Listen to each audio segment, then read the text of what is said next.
Start here on the left side, third row. Malachi, how important was it to you and your teammates to really rally and get everybody together and make sure you guys stay in Tuscaloosa and not into the transfer portal, because that is common when you get a new head coach? Right. It was very important. I think that's one of the things that was our main focus when Coach Saban made his decision, and the leaders on the team to try to get everybody together, get everybody to have a level head, and just don't make any rash decisions. Right side, third row. Malachi, I'm on Corey LeBounty, WNSP 105.5, Mobile, Alabama. Talk about being named a permanent team captain, what that means to you and your legacy helping this momentum shift and with the coaching change moving forward. Right.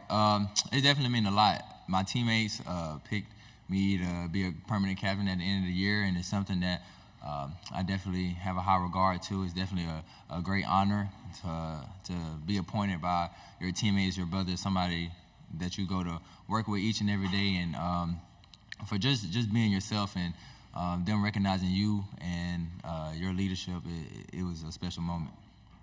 Third row, and then pass it over your right shoulder. Micah, Tyler Shaw with KBTX and College Station. What's been the biggest difference, in philosophies between Nick Saban and now Kalen DeBoer? And then who's got the better fit here at Media Days, you or Jalen? That's a great question. Coach Saban and Coach DeBoer, they have two different coaching styles. Both of them work, and both of them are very effective. But like I said, they just have two different ways of going about it. And Coach DeBoer is kind of more of a player-led type of coach. He kind of let his players take over and lead a team. But when he has things to say, he definitely voices his opinion and lets it be known when things are on his mind. But best fit, man, I would have to say me. Jamie got a little all black going on. I got a little color in mine, so I'm gonna have to go with myself. Front row, on right.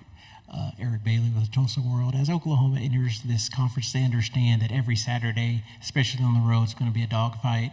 What can they expect in the SEC with road football games, and what is the toughest road venue you've been to during your career playing at Alabama? I could tell Oklahoma and Texas when coming in that playing a road game on the SEC is nothing like it. The fans are second to none, the conference is second to none, and everybody's going to be ready to go each and every week, despite anybody's record. Any given Saturday, you can be beat if you don't bring your best that day, and the fans are definitely going to let you know that they're there for sure. And the toughest away game, I don't know, man. Every SEC away game is kind of the same for me. It's loud, rowdy, and my head is rattling after the game. But it's a fun environment to play in. Going away to somebody else's territory is always fun. Left side, third row.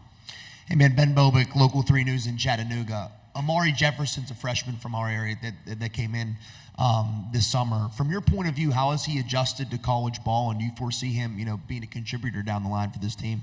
Right. Amari, he's been doing a great job of coming in and coming to work each and every day. I think him coming in right now, his main focus needs to be just trying to learn the playbook and learn from the older guys that are there, and try to use that in his way of seeing the field. But all of our young guys are doing a great job of coming in and taking the coaching and advice that the older guys are giving to them. And I think this is one of the best young groups that we've had, talking about people come in and be accepting of corrective criticism and not taking it to heart, and knowing that we just want the best for everybody on the team.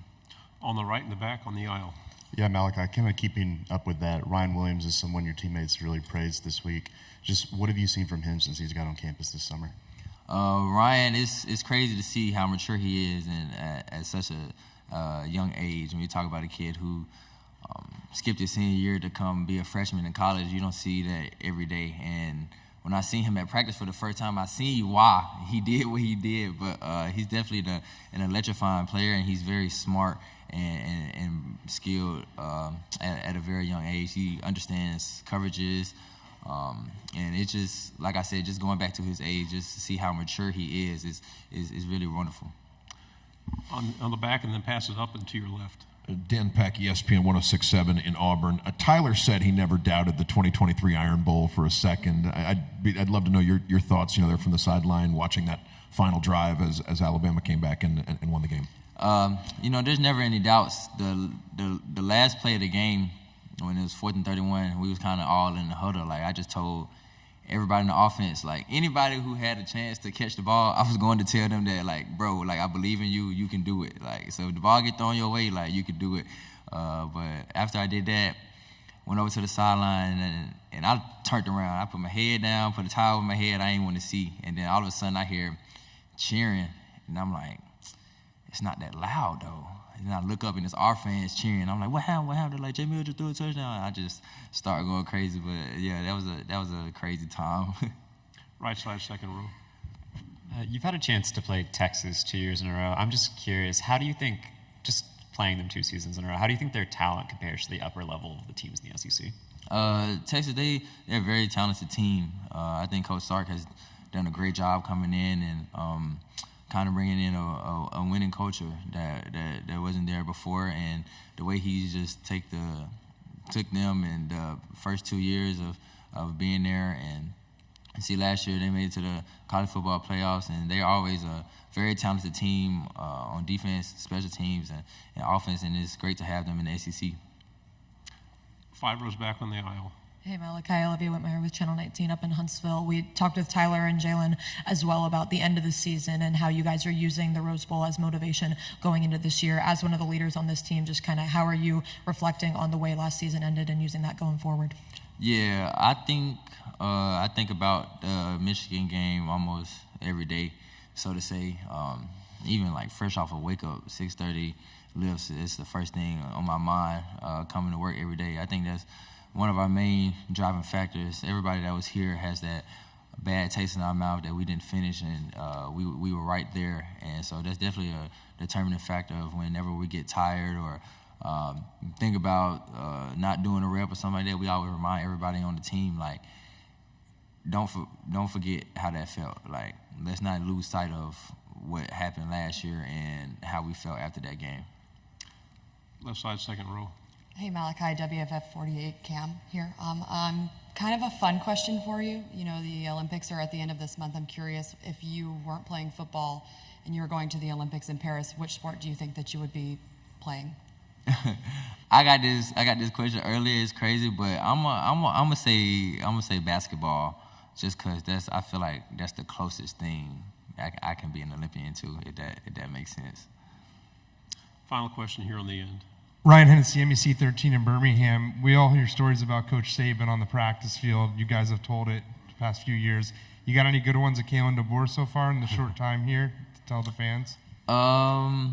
Okay, it's not really like a story. It's more like me observing. But, you know, Coach Saban, you know, he always had his straw hat at practice. He always wore the same thing. So if it was hot, he always wear like his little khaki shorts, his little vest, and little shirt.